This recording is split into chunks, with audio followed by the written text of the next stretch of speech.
Hello everyone, I'm Nick and welcome back to Fantasy Food Show. Well, I'm finally doing it, a Legend of Zelda themed episode. It's one of my favorite game series of all times. And it's almost Valentine's Day, and there's hearts all around.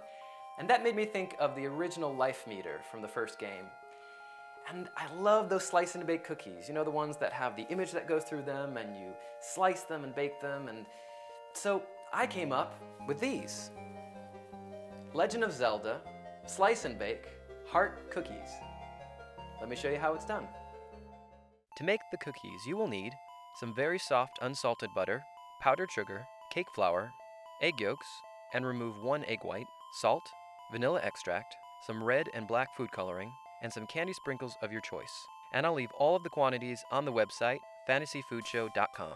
You will also need a baking tray lined with a silicone mat or baking paper, a large mixing bowl, a sieve, a rolling pin, some cling film and wax paper, a wooden spoon, a pastry brush, a sharp knife, some DVDs or video game cases, and a small heart-shaped cookie cutter. Alright, the first thing I'm going to do is to make my cookie dough. Now this is a French butter cookie, and it's really important for this recipe that the butter is very soft. So I'm going to put that into my big mixing bowl here.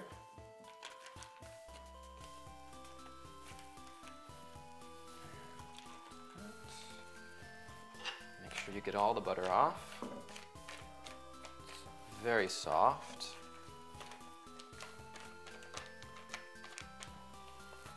Alright, and now with my wooden spoon, you could also use a whisk at this point, I'm going to mix the butter up until it's light and fluffy. Next, add the powdered sugar all at once and combine until smooth.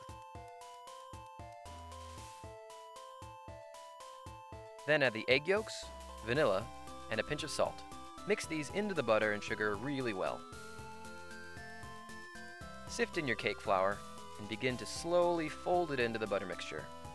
Continue mixing until you have a soft dough. Okay, so my dough is coming together nicely, and I've taken out about 1/3 of the dough and I've just rolled it into a ball, and then the remainder of the dough I've got over here, and I'll use that later. So for the smaller dough, I'm going to color that red, and I've got my gel-based food coloring here, and you'll notice that I've actually put down a silicone mat. That's going to help my work surface from getting any of the food coloring into it, but your hands are going to get pretty red and black, so don't worry about that. It's water-based and it'll wash out with soap and water. So I'm just going to flatten my dough here, take my food coloring, and be fairly generous with this. We want fairly dark colors. That should be good. And I'm just going to work it in with my hands. So I find it's best to kind of close the dough over on itself. Try to keep some of that color off your hands. And just work it with the palm of your hand or the heel of your hand. Continue working the dough until the color is completely mixed in. Then take the larger ball of dough and color it black. Again, you'll need a fair amount of food coloring, so don't be afraid to add more until you get your desired color. When the color is just right, wrap the black dough up in some cling film and set it off to the side for later. Next, place the red dough on a piece of wax paper and place a DVD case on either side. You can really use anything that's the same thickness, but you want to choose objects that are the same height or less than the cookie cutter. Cover it with another piece of wax paper. Take your rolling pin and roll out the dough until it's nice and even. Then peel off the wax paper, remove the DVDs, and put it onto a baking tray. Now take about 1/3 of the black dough and roll it out in the same way. Then pop them both into the fridge for about 20 to 30 minutes to firm up. Once the dough is firm, take your cookie cutter and cut out hearts in both black and red. And you should get about 8 to 9 of each, which is more than what we need, but it's always good to be on the safe side. Now, when you take damage in The Legend of Zelda, your hearts deplete a bit at a time. So to replicate that in the cookies, take a few of the red and black hearts and cut them in half with a sharp knife. Then with your pastry brush, use some of the egg white to glue the red and black halves together. To make a quarter depleted heart, take your knife, or if you have a square cookie cutter, that's even better, and cut out the top right quarter of a red heart. Do the same with one of the black hearts, and glue the black piece into the red heart with some egg white. Now stack 3 or 4 fully red hearts on top of each other, using a little more egg wash between each layer. Then add a few of the quarter black hearts, putting the black part on the left, so when you slice it from the front, it will be on the correct side. And finally, add a few of the half-black, half-red hearts. Now freeze this log of hearts for about an hour or until very firm. This is going to help it keep its shape during the next step.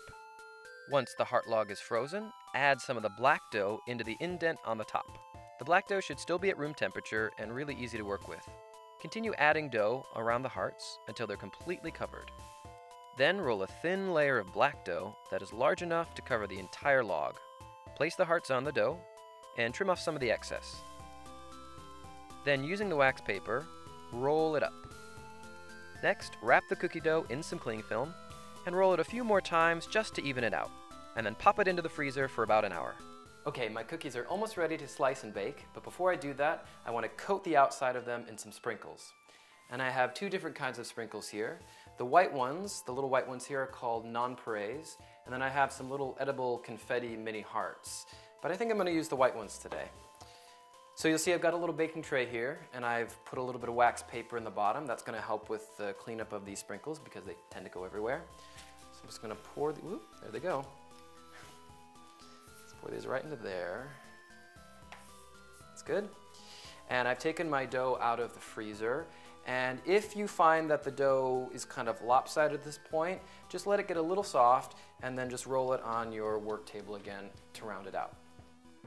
All right, now I'm going to take my egg white, my brush here, and just brush the whole surface with the egg white. That's good. And then just roll this in the sprinkles. And just turn it, and just make sure you get all over. You can just kind of hold the sides with your fingers here. Oh, that looks good. Now is for the big moment. We're going to slice our cookies and see the surprise heart on the inside. So, I've got my sharp cutting knife. Here we go. Which side do I want to start with? Start with this side. I don't know. All right. So here we go. First slice. Keep slicing your cookies to reveal all the different hearts. If the bottom of the cookies get a little smushed, you can just use your fingers to reshape them before you put them in the oven. Place the cookies onto your lined baking tray and bake at 335 degrees Fahrenheit for 10 to 11 minutes. Then immediately transfer them to a cooling rack. Just remember, when you put them onto the baking tray, to put the black heart side on the right. I did it totally backwards. And there they are, my Legend of Zelda Slice and Bake Heart Cookies. A perfect treat for Valentine's Day. All right, we did it. We made our Slice and Bake Heart Cookies inspired by the Legend of Zelda. Thank you so much for watching today. If you like this video, please give it a thumbs up and check out our website, fantasyfoodshow.com. What's your favorite Zelda game? Are you excited for Breath of the Wild? If so, leave me a comment in the comment section below. And I will see you next week.